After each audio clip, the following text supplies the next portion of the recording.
Senhoras e senhores, convidamos nesse instante o presidente da Academia Nacional de Direito do Trabalho, o acadêmico Nelson Manich, a integrar e presidir a mesa da conferência de encerramento desse congresso. Nós convidamos também o acadêmico José Eduardo Campos de Oliveira Faria, professor titular do Departamento de Filosofia e Teoria Geral de Direito da Universidade de São Paulo.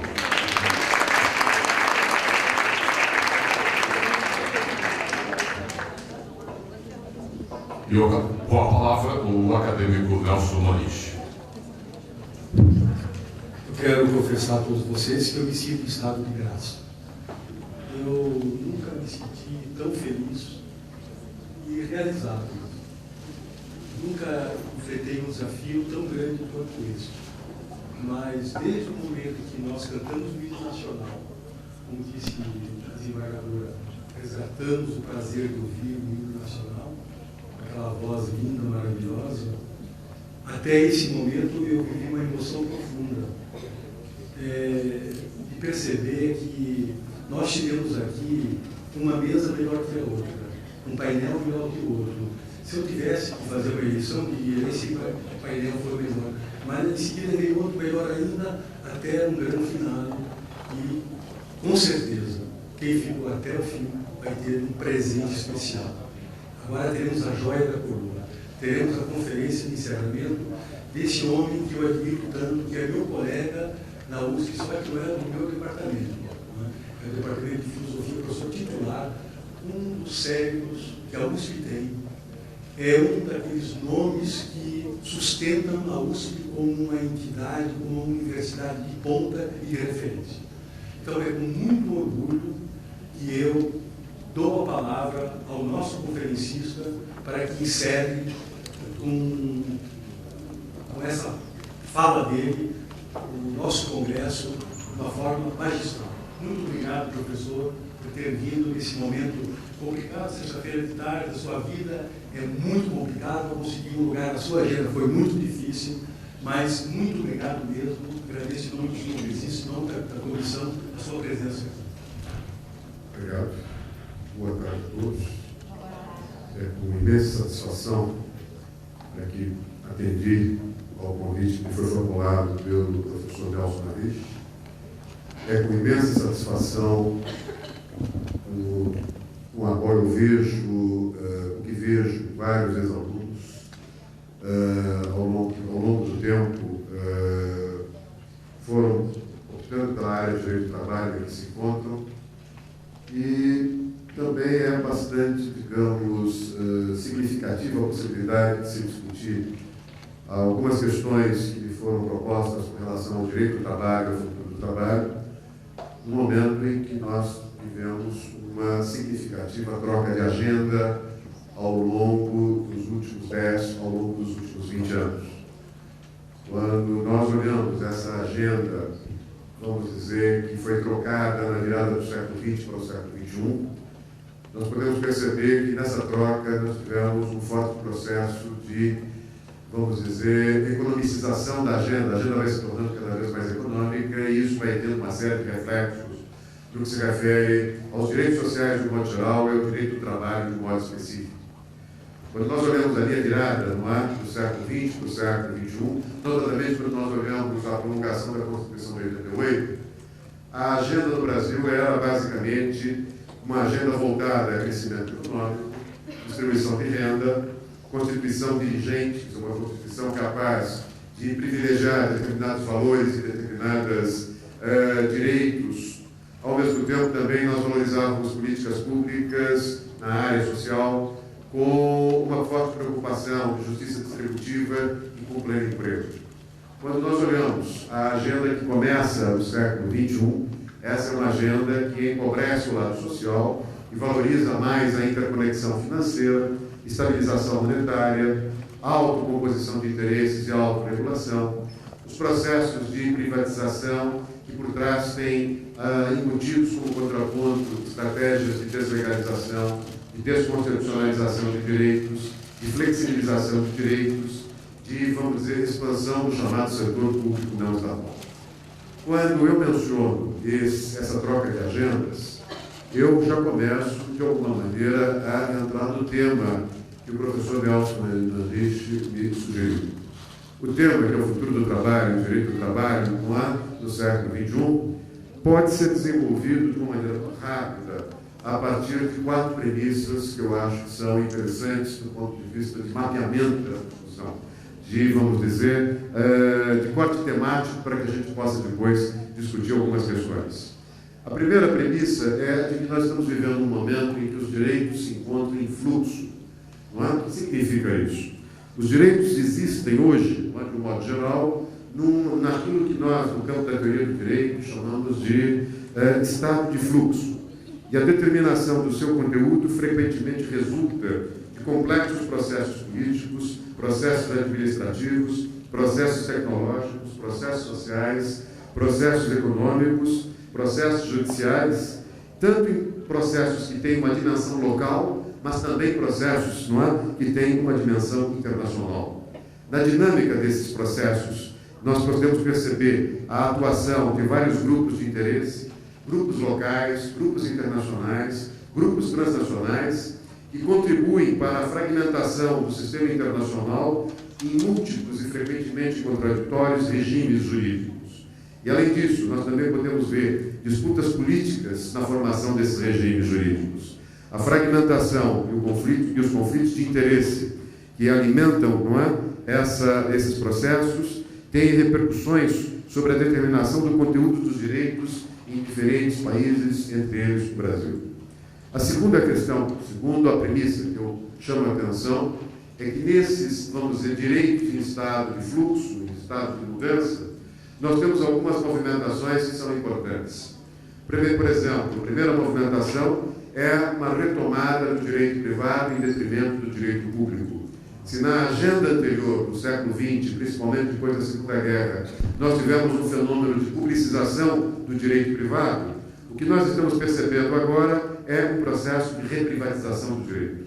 Se na agenda final do século XX nós tivemos um processo de publicização do direito privado e administrativização do direito público, agora o que nós estamos vendo é uma espécie de, vamos dizer, diminuição do direito administrativo, um enxugamento do direito público e uma reprivatização do direito de um modo geral. Em seguida, o que é que nós temos? Nós temos um processo de harmonização e unificação internacional do direito comercial, do direito econômico, do direito tributário, ou seja, nós estamos percebendo que o direito comercial, o direito econômico e o direito tributário vão se harmonizando, vão buscando uma certa harmonização até um estágio de unificação, e nesse estágio de unificação, o que nós podemos perceber é um confronto entre uma tradição jurídica franco-românica, por um lado, e uma tradição anglo-saxônica, por outro lado. Nesse momento, como nós começamos a perceber cada vez mais um processo de dolarização do conhecimento jurídico, um processo de internacionalização das decisões econômicas a partir de uma forte concentração dos capitais, de uma forte concentração empresarial, principalmente das empresas situadas em países cuja tradição jurídica é uma tradição anglo-saxônica, nós podemos perceber que quem decide ou quem pauta as decisões econômicas internacionais, indiretamente ou diretamente, também acaba pautando, esse processo de uniformização, de harmonização, de unificação do direito comercial, econômico e tributário numa crescente dimensão anglo-saxônica. Outro movimento de um direito em fluxo é o que ocorre com o direito internacional. Aqueles que são da minha geração sabem que o direito internacional público era um direito fortemente voltado a questões de fronteiras, a questões territoriais. E o que nós estamos percebendo hoje, basicamente, é um direito internacional público que vai cada vez mais se tornando um direito econômico, que vai cada vez mais buscando uma interface com a lex mercatória, que vai cada vez mais se interpenetrando com, vamos dizer, toda uma legislação societária, toda uma legislação empresarial, toda uma legislação econômica, toda uma legislação financeira que vem se desenvolvendo ao longo dos últimos tempos. Os mais radicais da minha área dizem que o direito internacional público, de público somente tem a forma, não é? O resto foi inteiramente, do ponto de vista substantivo, vamos dizer, economicizado a partir de uma realidade, de uma economia globalizada, de uma economia de mercado transterritorial.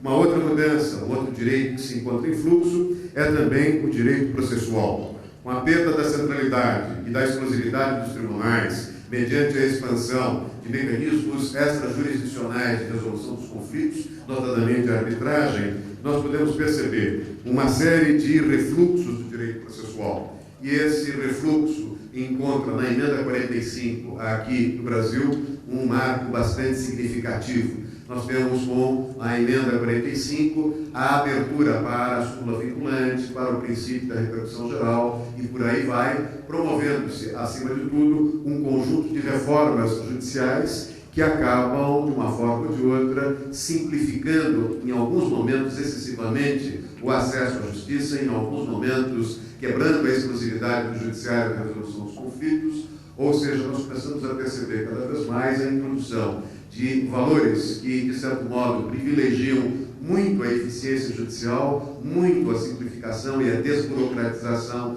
do processo judicial, mas há um custo que pode, em algum momento, acabar resvalando na própria democratização do acesso ao judiciário ou na própria sobrevivência do judiciário como um poder republicano. Em seguida, nós podemos também perceber uma mudança no campo do direito penal. Se, em alguns casos, nós temos, principalmente nos demais direitos, um processo de desburocratização, um processo de desjuridificação, um processo de desconstitucionalização de direitos, no caso do direito penal, o que nós podemos perceber é o oposto. Nós temos uma nova geração de tipos de crime, uma tipologia nova, não é, de novos tipos de crime, a inversão do ônus da prova e, acima de tudo, nós temos percebido também a ampliação da jurisdição policial em detrimento de determinadas garantias processuais. Quer dizer, quando nós olhamos políticas de tolerância zero, quando nós olhamos políticas de aumento do rigor punitivo repressivo do direito penal, nós podemos perceber que o direito penal é um contraponto preocupante desse processo, vamos dizer, de redução do direito administrativo, de redução do direito público, de desjuridificação, ou seja, nós temos aí algumas movimentações que têm que ser vistas analiticamente falando, com todo o cuidado. E, por fim, não é? O que eu gostaria de dizer é que nós temos também que pensar nos direitos sociais. E eu vou pensar nesses direitos sociais daqui a pouco, eu vou daqui a algum momento com vocês. A terceira premissa que eu gostaria de desenvolver, não é? A primeira é os direitos se encontram em estado de fluxo. A segunda premissa, não é que as concepções tradicionais de direito estão mudando, como eu acabei de mencionar. A terceira premissa com a qual eu gostaria também de desenvolver a minha preocupação com relação ao futuro do trabalho, do direito do trabalho, diz respeito à ideia de complexidade. Na sociologia do direito, na teoria do direito, a complexidade para nós é uma ideia de diferenciação funcional. Quando nós dizemos que vivemos numa sociedade mais complexa, nós, no campo da teoria do direito, da sociologia do direito, queremos dizer que uma sociedade mais complexa é uma sociedade que vai se subdividindo funcionalmente em sistemas diferenciados, em sistemas especializados, e esses sistemas especializados, por sua vez, vão se subdividindo em novos subsistemas cada vez mais especializados. Quando eu digo que nós vivemos numa sociedade complexa, o que eu quero dizer é que nós estamos cada vez mais vivendo numa sociedade funcionalmente diferenciada em sistemas especializados. E essa ideia de complexidade, essa ideia de diferenciação funcional é extremamente importante para nós no campo do direito, de um modo geral, e no campo do direito do trabalho, de um modo particular. Por quê? Porque nós podemos perceber, por um lado, que essa ideia de complexidade, principalmente na sua dimensão, vamos dizer, econômica, trabalha cada vez mais na linha de uma transterritorialização dos mercados. Quando nós falamos em globalização econômica, na realidade nós estamos falando na transterritorialização dos mercados de bens, nos mercados de serviços, nos mercados de crédito. E quando nós olhamos a realidade jurídica trabalha o tempo todo com a ideia de códigos, não há um conjunto de normas abstratas, gerais e impessoais. E nesse momento, o que é que nós percebemos? Por exemplo, no que se refere à CLT, nós percebemos que ela é um conjunto de normas abstratas, pessoais, impessoais e gerais, a partir de uma determinada realidade econômica de um país, ou seja, essas normas têm uma dimensão territorial, não é? Elas têm uma dimensão territorial. Por trás de uma CLT, eu penso, não é, a jurisdição do território brasileiro, e ao mesmo tempo eu percebo que na sua trajetória lá atrás, a CLT foi preparada, concebida, editada a partir de um país que vinha se industrializando, a partir de um país que vinha se industrializando a partir de determinados anos de atividade, como o setor siderúrgico e o setor automotriz. E com isso, o que nós percebemos? Nós percebemos que o DNA da CLT é basicamente o emprego industrial, é basicamente o setor secundário. E hoje nós temos uma economia altamente diversificada, altamente complexa, altamente diferenciada, principalmente no setor de serviços. E aí nós vamos começar a perceber alguns problemas de desengate estrutural entre um direito do trabalho que foi, de alguma maneira, concebido lá atrás para uma economia industrial, foi de alguma maneira capaz de se expressar por um conjunto de normas abstratas, gerais e pessoais, mas hoje nós temos uma forte, vamos dizer, diferenciação, uma forte diversificação da economia, com uma nítida expansão do setor de serviços, e aí nós começamos a perceber os limites do direito do trabalho. Ou seja, uma CLT com um conjunto de normas, de alguma maneira, acaba funcionando como uma espécie de camisa de força de uma economia que se tornou mais diversificada.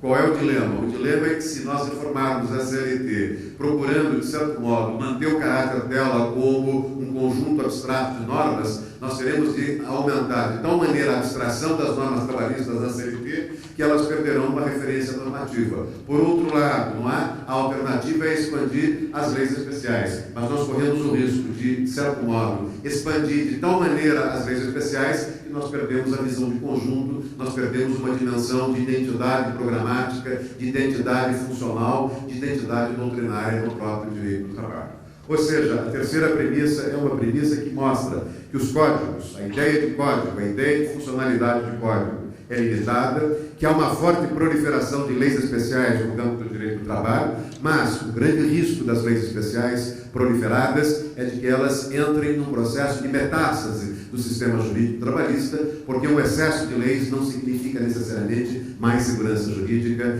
mais unidade programática, mais unidade doutrinária, mais unidade sistêmica do ordenamento jurídico. E, por fim, a última questão que se coloca, a última premissa que se coloca, a meu ver, é a crescente velocidade do processo que os economistas chamam de destruição criadora. Esse conceito de destruição criadora é um conceito que, a meu ver, aqueles que foram meus alunos sabem que eu procuro sempre nas aulas de, vamos dizer, globalização econômica, recuperar o conceito de destruição criadora. Este conceito é um conceito desenvolvido por um economista do Império Austro-Húngaro, ou melhor, um economista do tempo lá, em que a Áustria era um grande país. Esse economista é o economista Josef Schumpeter. Schumpeter é um dos mais importantes economistas do século XX, rivaliza com Keynes, não é? O debate acadêmico-econômico do século XX, e Schumpeter, que é formado em Direito e que teve o Kelsen como seu padrinho de casamento, trabalha com a ideia de que o capitalismo, não é, vai se expandindo, o capitalismo vai, não é, gerando inovações que rompem a ordem estabelecida, aumentando as pressões competitivas e suscitando com isso novas ordens estabelecidas. O Schumpeter procura mostrar que o capitalismo se desenvolve por meio de ciclos, ciclos de forte concorrência e ciclos de forte inovação tecnológica. O que ele procura dizer, basicamente, é que há um determinado momento na economia em que nós temos as empresas competindo ferozmente dentro de um mesmo patamar, dentro de um mesmo paradigma tecnológico. Acontece que, como as empresas competem dentro de um mesmo paradigma tecnológico, a sua participação relativa no mercado as obriga a reduzir progressivamente as suas margens de rentabilidade. Na medida em que as empresas vão reduzindo as suas margens de rentabilidade, elas vão tendo de cortar também custos de produção até o momento em que elas encostam nos seus custos fixos de produção.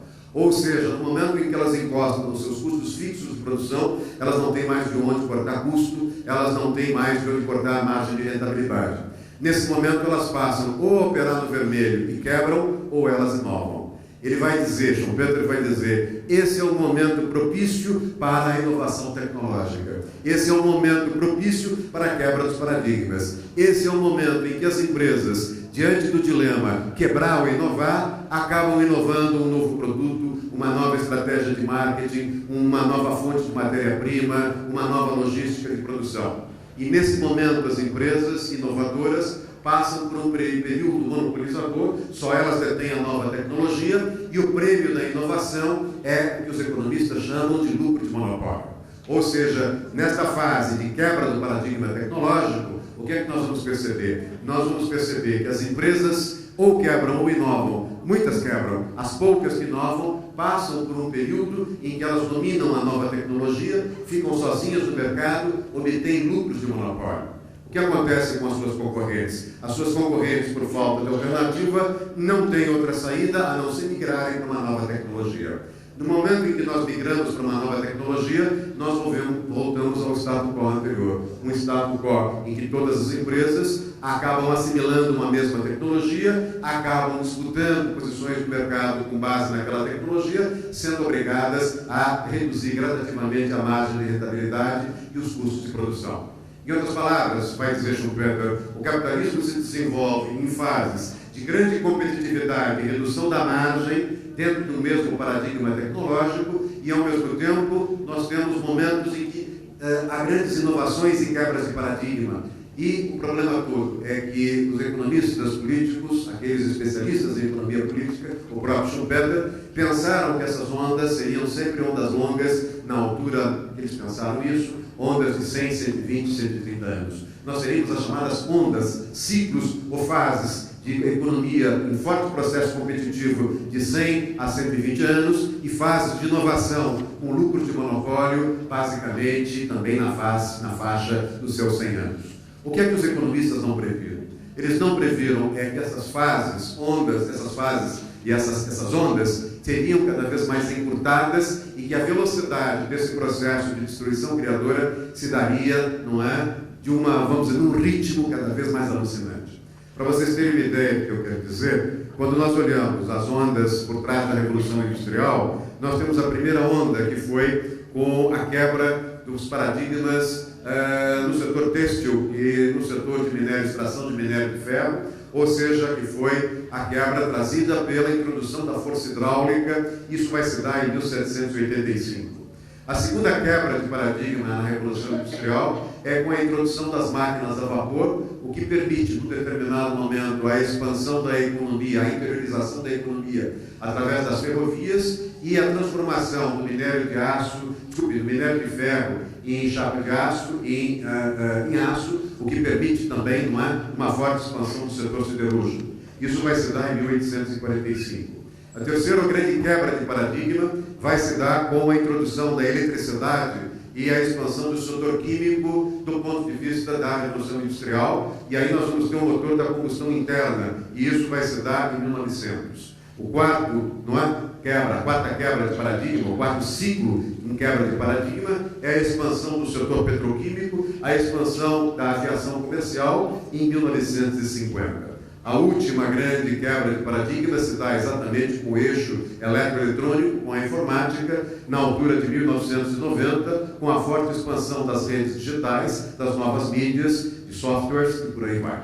Se vocês prestarem atenção, eu falei na primeira quebra em 1785, na segunda quebra em 1845, nós temos aí, entre uma quebra e outra, 60 anos.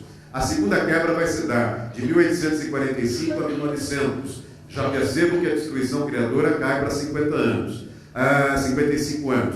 A terceira quebra vai se dar entre 1990 a 1950, portanto 50 anos. A quarta quebra vai se dar em 1990, 40 anos. A última queda vai se dar entre 1990 e 2020. Ela vai se dar, portanto, em 30 anos. Qual é a consequência disso? Não é? A consequência disso é, fundamentalmente, vamos dizer, a ruptura das condições de formação do trabalhador, ou, se vocês quiserem, uma crise de identidade na própria formação do trabalhador, no próprio preparo intelectual do trabalhador, no próprio processo de escolarização do trabalhador. Por quê? Porque nós vamos começar a perceber um problema absolutamente dramático. Esse problema se dá exatamente no aumento cada vez maior da velocidade da destruição criativa. Os economistas pensaram em 100 a 120 anos, Nós caímos agora num período de 30 anos, só que eu gostaria de dar alguns exemplos para vocês, no sentido de mostrar que esse período de 30 anos vai cair significativamente. Por exemplo, na área de telecomunicações, na área de indústria de base, na área de bens de consumo e na área de serviços, em 1970, portanto, sociedade industrial, trabalho fordista, um produto inovador no setor de telecomunicações ficava sozinho no mercado, quer dizer, aquela tecnologia era uma tecnologia hegemônica durante 37 meses. Na indústria de base, não é? A tecnologia hegemônica, quando se tinha uma quebra de paradigma, até aparecer um produto novo, similar, com uma nova tecnologia, a vida útil dessa nova tecnologia estava estimada em 39 meses. Na área de bens de consumo, em 33 meses, na área de serviços, em 25 meses. Agora vejam o impacto destruidor desse processo, não é, de renovação tecnológica. Na área de telecomunicações, onde nós tínhamos um ciclo que durava 37 meses, em 2000 esse ciclo cai para 9 meses. Na indústria de base, o ciclo durava, na década de 70 do século XX, 39 meses, em 2000 ele está girando 19 meses. Na área de bens de consumo, eu tinha um ciclo com 33 meses, agora eu tenho um ciclo de 17 meses. No setor de serviços, 25 meses, em 2000, 12 meses. Vejam, no setor de telecomunicações, no ano 2000, nós giramos um novo ciclo tecnológico a cada 9 meses. Quanto tempo nós demoramos para produzir um engenheiro elétrico, por exemplo? 60 meses, 5 anos. Na indústria de base, eu estou girando uma tecnologia a cada 19 meses. Quanto tempo eu demoro para produzir um engenheiro mecânico? 60 meses, 5 anos. Bens de consumo, eu estou girando a tecnologia a cada 17 meses. Quanto tempo eu demoro para produzir um engenheiro na área? Não é? Eu demoro 60 meses. E serviços, eu demoro para produzir um engenheiro de produção 60 meses, mas a cada 12 meses eu estou trocando a tecnologia. O que é que eu quero dizer com isso? Eu quero dizer com isso que a universidade se encontra em crise.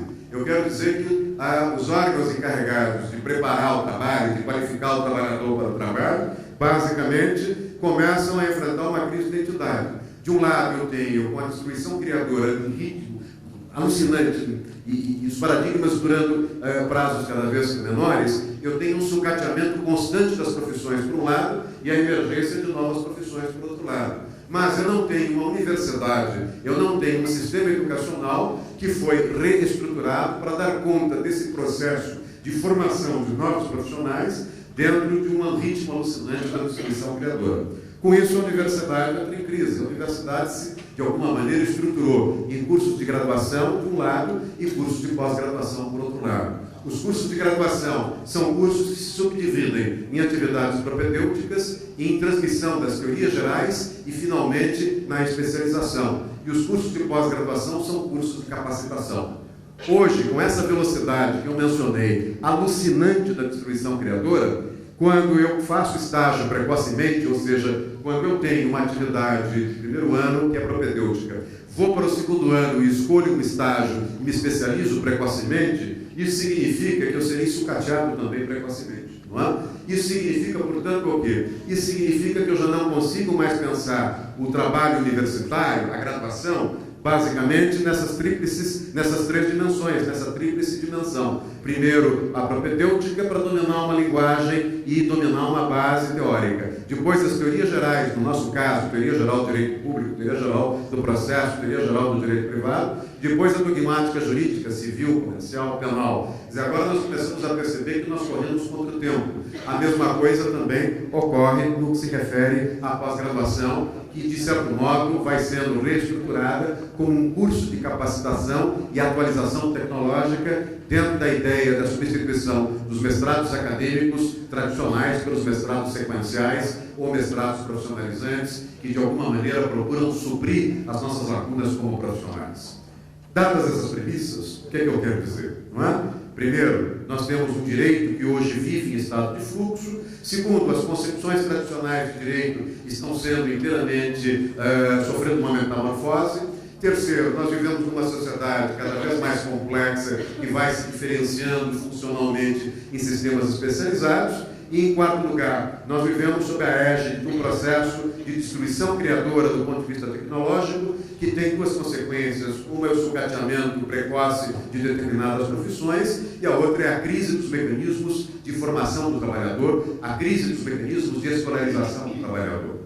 Nesse momento, o que é que nós estamos percebendo? Nós estamos percebendo que essas premissas que eu mencionei estão, de alguma maneira, trazendo para nós uma questão bastante preocupante, bastante sombria. Essa questão pode ser colocada de uma maneira muito clara e objetiva. É a desconexão entre aquilo que eu posso chamar de uma ordem desejada e o poder existente. Os mecanismos de poder econômico, os mecanismos de poder financeiro, os mecanismos de poder político existentes. Quando eu falo na desconexão entre uma ordem desejada e um poder existente, eu falo numa ordem desejada com pleno emprego, justiça distributiva, criação de novos postos de trabalho e principalmente, a geração de empregos como uma estratégia de inclusão social.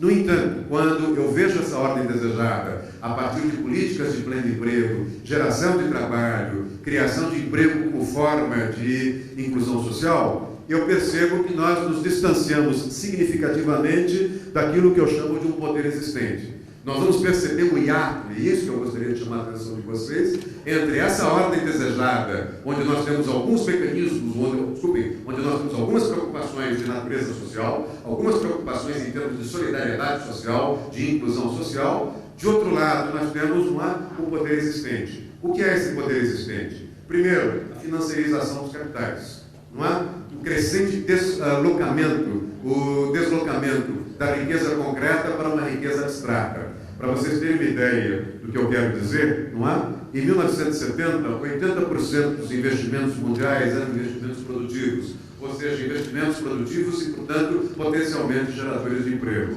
No ano de 2000, 80% dos investimentos mundiais são investimentos especulativos. Não é? Portanto, são investimentos em bolsas, são investimentos em papéis, em títulos, e esses investimentos vão gerar, não é, esse processo que eu chamo de financiarização dos capitais, o que vai levar à crise do subprime americano em 2008.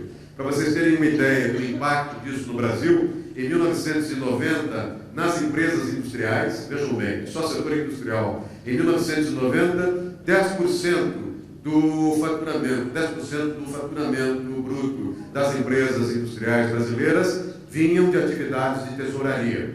Em 2005, mais de 40% do faturamento das empresas industriais brasileiras vinha de atividades de tesouraria. Quer dizer, eu começo a perceber claramente o quê? O deslocamento das riquezas concretas, da economia concreta, para uma economia abstrata, e eu tenho, a partir daí, não é, por trás desse deslocamento, uma série de limitações que vão resultar num problema que eu vou mencionar daqui a pouco, que é a não criação de empregos na mesma dimensão que nós temos para atender as necessidades de um país, como no caso do Brasil, que ainda tem taxas demográficas altas. A segunda questão que eu chamo a atenção de vocês em termos de poder existente é a estratégia que as empresas têm para sobreviver, de um lado, desenvolvendo tecnologia, mas, por outro lado, para amortizar o custo desse desenvolvimento de tecnologia, elas têm de mudar de escala, elas têm de deixar de depender, elas passam a não mais depender dos mercados nacionais e começam a ter de lutar pela sua participação no comércio mundial. Como muitas dessas empresas não têm mais condição de depender apenas e tão somente dos mercados internos e elas não têm capital de giro, elas são obrigadas a se fundirem. O que nós vamos perceber é um brutal processo de expansão das fusões e incorporações de empresas. Qual é o problema que esse processo nos traz no campo do direito? Quanto maior é a velocidade das fusões e incorporações das empresas, maior é o advento da concentração do poder econômico em termos mundiais e maior é a internacionalização da decisão econômica. Ou seja, quando vocês veem, a gente está vendo claramente isso, por exemplo, no setor de aviação comercial, nós já vimos isso no setor de autopeças, nós estamos vendo isso no mercado financeiro, no setor bancário, nós estamos vendo isso na cadeia de supermercados, não é? Nós estamos percebendo o quê? Cada vez mais, vamos dizer, o fechamento de empresas nacionais e a expansão de empresas mundiais. E quanto maior não é, esse processo de fusão e incorporação que leva às empresas mundiais, maior é a internacionalização da decisão econômica. E quanto maior é a internacionalização da decisão econômica, como é que ficam os mecanismos nacionais de controle das decisões econômicas? geográficas. Ou seja, eu começo a perceber mais uma vez uma tensão que eu já mencionei. A nossa visão do direito é uma visão que tem uma base territorial, a nossa visão do direito parte do princípio da soberania, a nossa visão do direito valoriza a ideia de legalidade, só que cada vez mais nós vamos perceber que a nossa visão do direito é condicionada por uma base territorial e cada vez mais as decisões econômicas são decisões internacionalizadas, ou seja, elas têm uma jurisdição transterritorial. Quer dizer, eu estou ao ponto mostrando para vocês esse descompasso entre a ordem desejada e o poder existente. Depois da financiarização dos capitais, depois das fusões e incorporações, a terceira questão que se coloca é uma questão dramática para nós, que é a questão da relocalização industrial.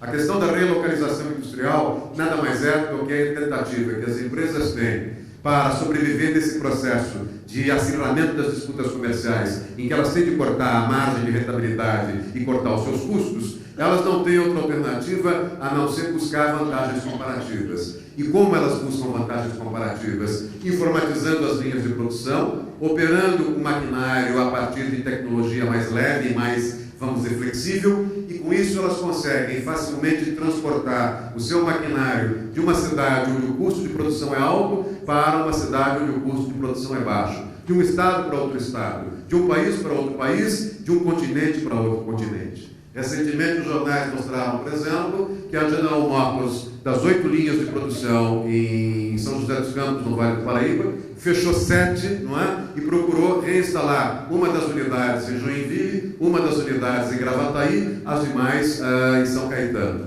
O que é que leva a General Motors a fazer essa movimentação espacial da produção? A busca por salários mais baixos, a busca por encargos mais baixos, a busca, não é, por dissídios coletivos em que ela tem como interlocutor sindicatos mais dóceis ou sindicatos com maior capacidade de cooptação ou sindicatos menos confrontacionais. E o que é que nós temos com a relocalização industrial? Nós temos aquilo que, na sociologia do direito, nós chamamos de walmartização da produção. Ou seja, uma tentativa cada vez mais clara, mais nítida, mais precisa das grandes empresas de saírem de países, vamos dizer, democráticos, onde se pratica uma legislação trabalhista, onde se tem uma justiça do trabalho, onde se tem um Estado de Direito, onde há liberdades públicas, e elas vão instalar, não é, as suas atividades produtivas intensivas de mão de obra em regimes ditatoriais, tipo China, tipo Vietnã, ou em regimes autoritários como a Coreia do Sul, onde muitas vezes nós não temos legislação trabalhista, nós não temos respeito a liberdades públicas, nós não temos um judiciário independente e autônomo, ou seja, nós vamos começar a perceber basicamente que por trás da relocalização industrial nós temos um dumping social pesadíssimo das ditaduras, principalmente asiáticas, em detrimento dos direitos das democracias emergentes ou das democracias europeias. Parte da crise europeia e parte dos problemas que a América Latina tem, e dentro da América Latina o Brasil, para ampliar a oferta de emprego, decorre desse dumping. Não é? Vejam que recentemente nós tivemos algumas empresas brasileiras da área de confecções que fecharam as suas unidades fabris do Brasil, estão produzindo camisas, roupas de modo geral, confecções a partir do Peru. Nós temos algumas empresas de sapato do Vale do Rio dos Sinos, do Rio Grande do Sul, fechando as suas unidades e transferindo para países da América Central. Ou seja, elas preferem produzir fora para vender dentro do Brasil em função de uma estratégia de relocalização industrial, onde o que elas buscam é vantagens comparativas. No momento em que eu não tenho geração de emprego novo, eu começo a perceber uma migração de emprego de qualidade em democracia, não é? Nas democracias, empregos que têm uma rede jurídica de proteção, empregos de carteira assinada, para empregos de má qualidade, não é? Em países ditatoriais. A quarta questão que eu gostaria de chamar a atenção de vocês diz respeito, não é, na desconexão entre o que eu chamo de ordem desejada e poder existente, é basicamente para o que eu chamo de ineficácia dos modos convencionais de articulação econômica e jurídica. Quando nós olhamos o funcionamento da economia, a economia se dá, como eu disse, numa dimensão cada vez mais transterritorial, e o direito do trabalho, de modo particular, o direito de um modo geral, mas o direito positivo de um modo geral, mas o direito do trabalho de um modo particular, ele ainda está preso a uma dimensão territorial. E, ao mesmo tempo, também nós vamos começar a perceber um outro problema. Qual é esse problema? Esse problema é o fato de que a economia, principalmente depois da evolução do eixo eletroeletrônico, principalmente depois da evolução das técnicas de comunicação, a economia cada vez mais opera em tempo real, ela opera cada vez mais online em tempo real, e nós, no campo do direito, trabalhamos ainda com a ideia do tempo diferido, nós trabalhamos com o tempo diferido do devido processo legal, nós trabalhamos com duplo grau de jurisdição, traduzindo o tempo do Estado de Direito, o tempo da democracia, o tempo do judiciário, o tempo do processo civil e do processo trabalhista é o que nós chamamos na teoria do direito um tempo diferido, isto é, um tempo de diferenças, de etapas lógicas, um tempo cronológico, enquanto o tempo da economia é fundamentalmente um tempo real. Em outras palavras, o que eu quero dizer é que esta análise que eu estou fazendo mostra uma mudança significativa na relação tempo-espaço da economia com a relação tempo-espaço do direito. O tempo do direito é um tempo mais lento do que o tempo da economia. O tempo do direito é mais lento do que o tempo da economia. Ao mesmo tempo, o espaço do direito é um espaço territorializado, enquanto o espaço da economia é um espaço transterritorializado. Isso, de alguma maneira, exige algumas mudanças, não é? Quais são essas mudanças? Quais têm sido essas mudanças? Eu diria que nós temos, não é, dois momentos para pensar essas mudanças. A primeira dessas mudanças, a meu ver, foi mais ou menos, a primeira onda de mudanças foi deflagrada entre 1970 e 1990, a partir da crise do petróleo.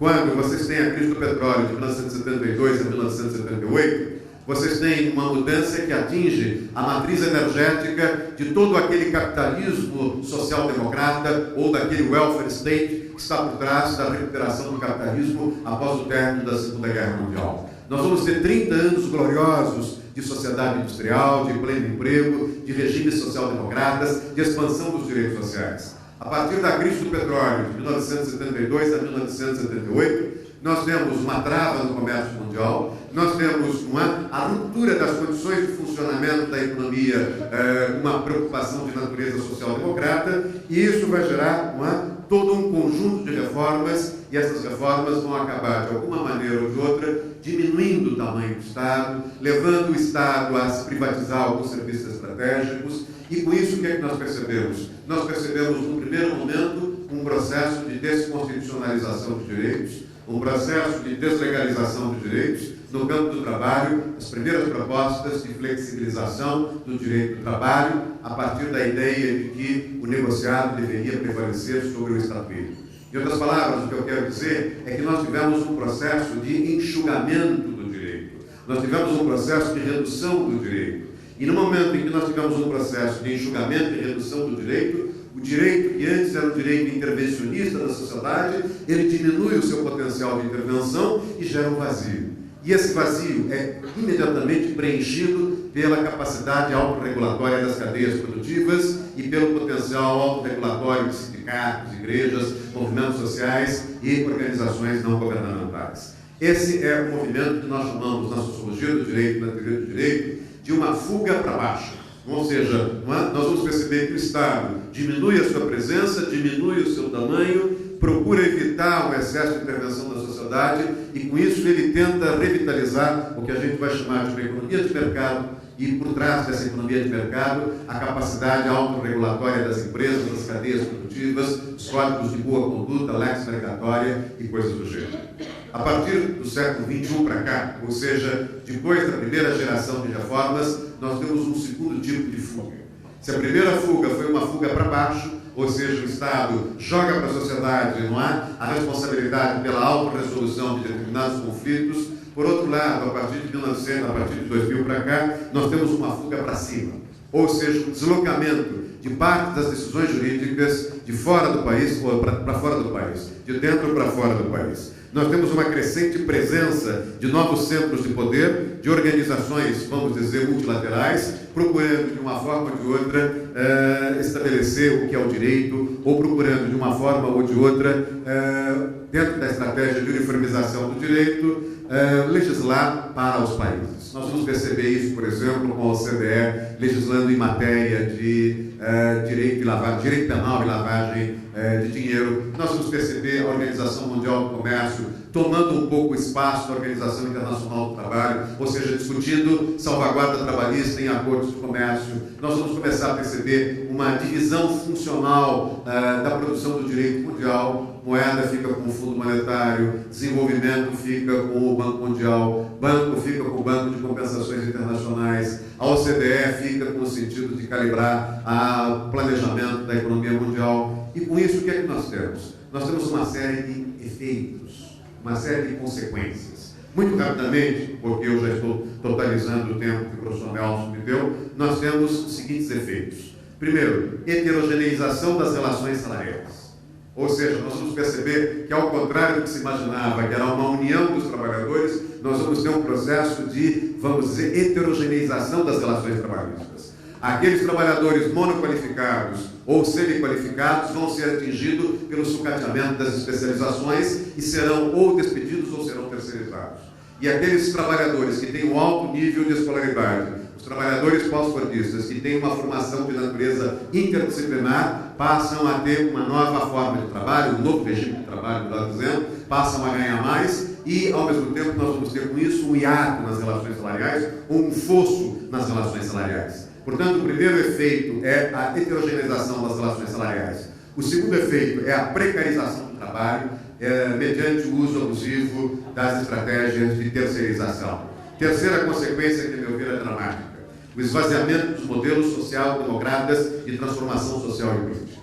Ou seja, o que é que nós vamos perceber a partir dos últimos 20 ou 30 anos? Não é? A ideia de que, de certo modo, o mercado prevalece sobre o Estado, a ideia de que as propostas social-democratas, de alguma maneira, custam caro, a ideia de que determinados direitos, principalmente os direitos sociais, que eram vistas no tempo da agenda antiga como uma grande conquista democrática, elas passam a ser encaradas como custo. E a ordem é competitividade a qualquer preço, cortar custo a qualquer preço, e com isso nós começamos a enquadrar os direitos como custo e a cortar os direitos, porque eles, de certo modo, minam a competitividade das economias nacionais. Quer dizer, eu começo a perceber claramente o esvaziamento dos modelos social-democratas de transformação social e política. Depois eu também começo a perceber um quarto problema que é importantíssimo. É a transferência para os países periféricos, por exemplo, a Ásia e a América Latina, da produção que envolve trabalho degradado, baixos salários e agressão ao meio ambiente. Quando nós olhamos as economias centrais, isto é, as economias europeias, mais Japão, mais o eixo Canadá e Estados Unidos, nós vamos perceber um forte processo de desindustrialização do norte, dos países do norte, e uma tentativa de jogar a atividade industrial que opera com trabalho degradado, com baixos salários, se quiserem, salários aviltados, e agressão ao meio ambiente a países prioritariamente asiáticos e na América Latina. Quinta consequência, quinto efeito desse processo é a perda do papel central dos sindicatos no processo político. Eu sou de uma geração, o professor Nelson também é dessa geração, em que os sindicatos atuavam significativamente, dando no debate político o contraponto ao liberalismo ou àqueles que defendiam o livre jogo do mercado. Quer dizer, nós tínhamos uma espécie de, na agenda acadêmica, na agenda da mídia, nós tínhamos uma espécie de um debate entre posições equivalentes do ponto de vista político. Hoje, com a crise do sindicalismo, nós temos o quê? Nós temos uma certa dificuldade de veicular a crítica, vamos dizer, a esses efeitos desumanizadores dessa economia que se globaliza. O que eu quero dizer, em outras palavras, é que nós estamos percebendo claramente a perda do papel central dos sindicatos, a perda dos sindicatos em torno de um processo político, não é? A partir do qual nós formávamos projetos ideológicos totalizadores. Não é? Nós formávamos projetos que valorizavam a social-democracia, o socialismo, o próprio liberalismo. Isso, ou seja, nós temos um empobrecimento na agenda, nós temos um empobrecimento do debate.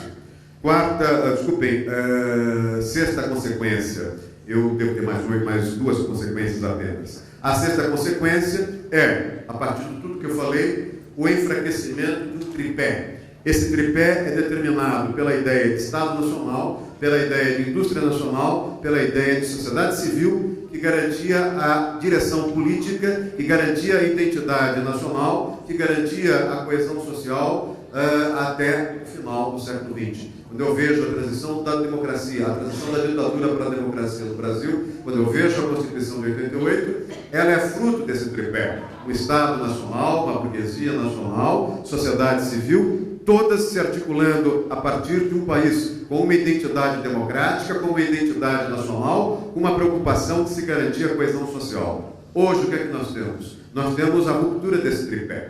Nós temos, como eu disse, o enfraquecimento da indústria nacional, nós temos a transferência das grandes debates políticos de dentro para fora do país, nós temos o Estado Nacional sendo reinventado com novas funções e uma parte da titularidade da iniciativa legislativa indo para baixo, para a sociedade, através dos mecanismos de composição de interesses, ou indo para fora para os organismos multilaterais. Isso, de certo modo, acaba abrindo caminho para a sétima consequência, que é a degradação dos serviços públicos, a privatização dos serviços estratégicos, em nome de um enquadramento de uma crise fiscal, o que acaba, de alguma maneira, levando ao desmonte dos direitos sociais.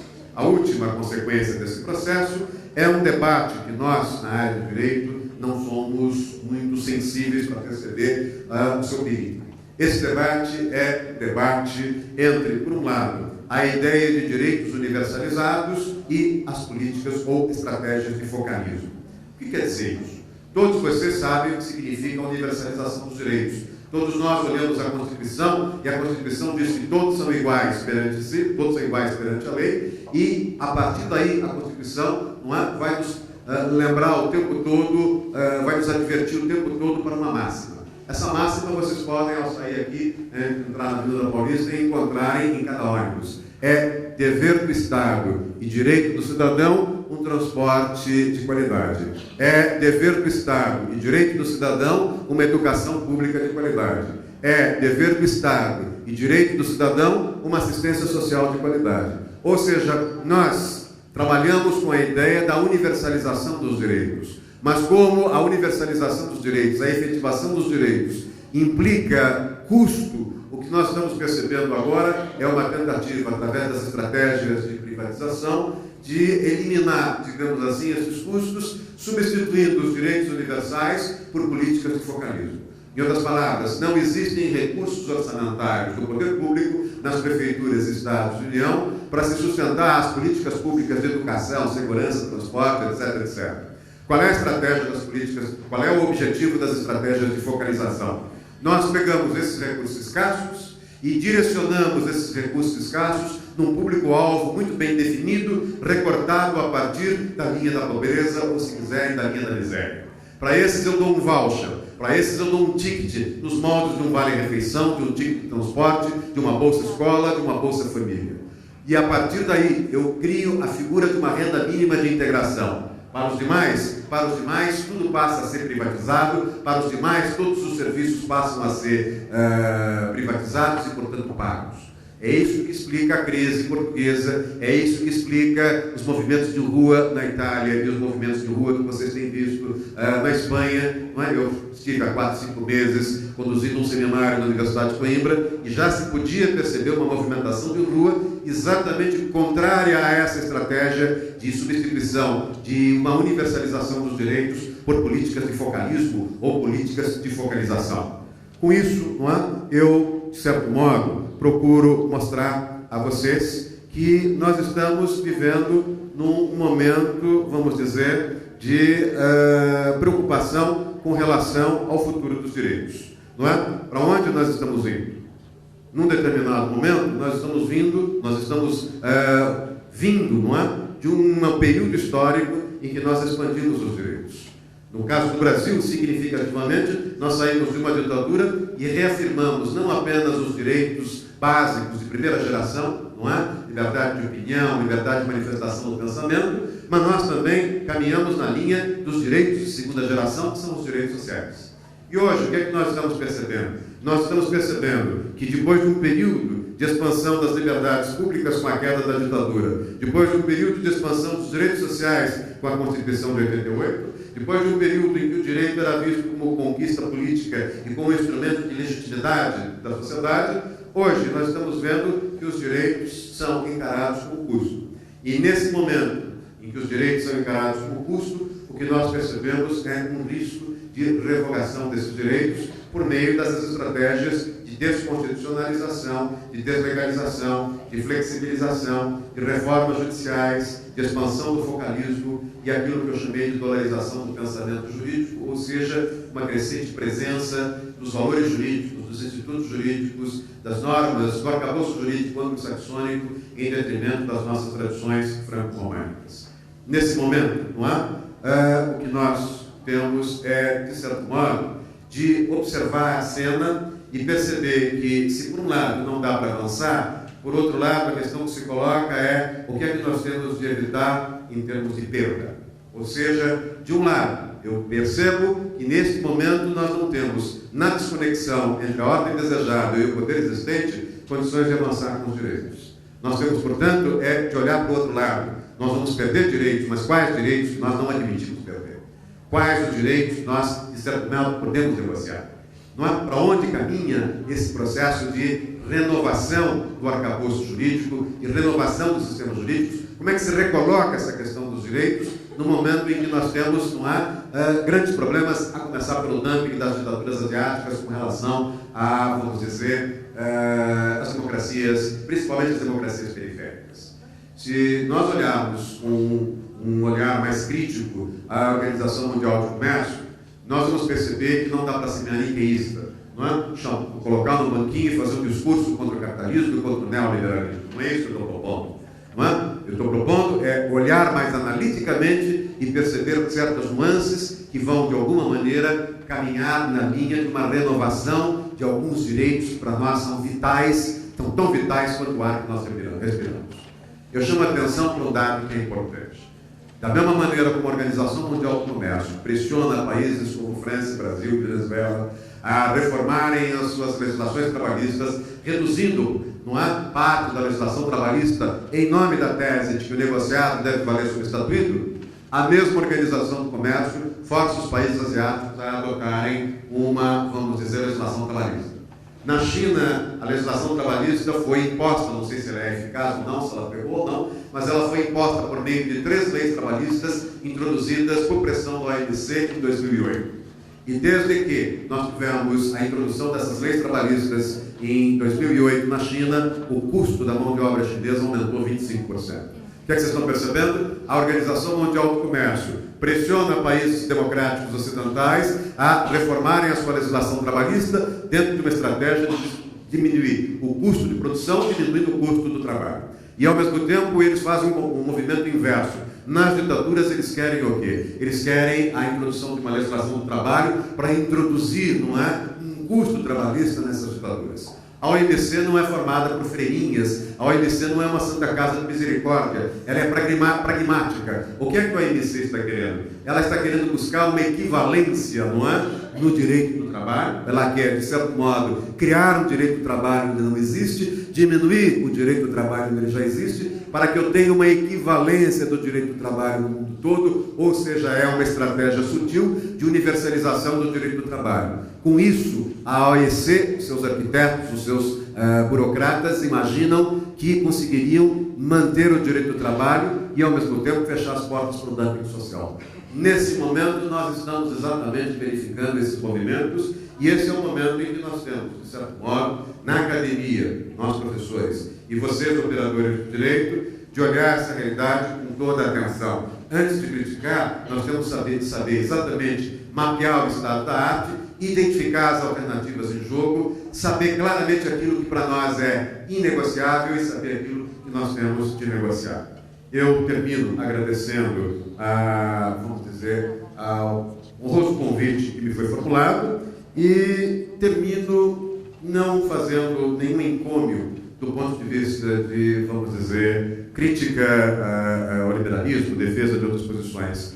Eu apenas diria a vocês que há um diálogo muito interessante na peça Santa Joana, de Bernard Shaw. Santa Joana d'Arc não é condenada à fogueira, conversando com seu executor, o general Dunois. Lá pelas tantas, o general Dunois diz para Santa Joana: você, Santa Joana, ou Joana, não é? Joana d'Arc, você não sabia o momento em que você estava derrotada, não é? E ela diz: pior erro nosso foi não saber o momento em que nós estávamos vencedores, não é? Nesse momento, eu não sei em que nós podemos olhar o lado vencedor ou o lado derrotado. Nesse momento, a sensação que eu tenho é de que todos somos derrotados por essa troca de agenda e, portanto, nessa troca de agenda, nesse momento, nós temos de perceber que o direito do trabalho é um grande canteiro de obras e nós, na universidade, temos apenas de apontar para vocês esse mapa, apontar para vocês esse quadro, mostrar as nuances, ou seja, este é o momento em que nós temos de identificar o que é que nós queremos negociar, o que é que para nós é negociar. Muito obrigado.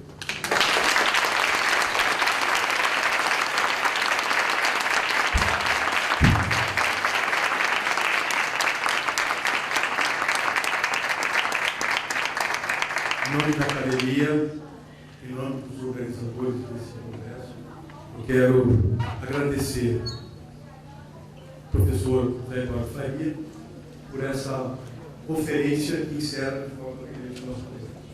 Faz uma análise profunda e didática, permitindo que nós possamos, lá de cima, uma visão mais alta, contemplar o que está ocorrendo, para que nós possamos nos organizar, planejar e ter ações positivas.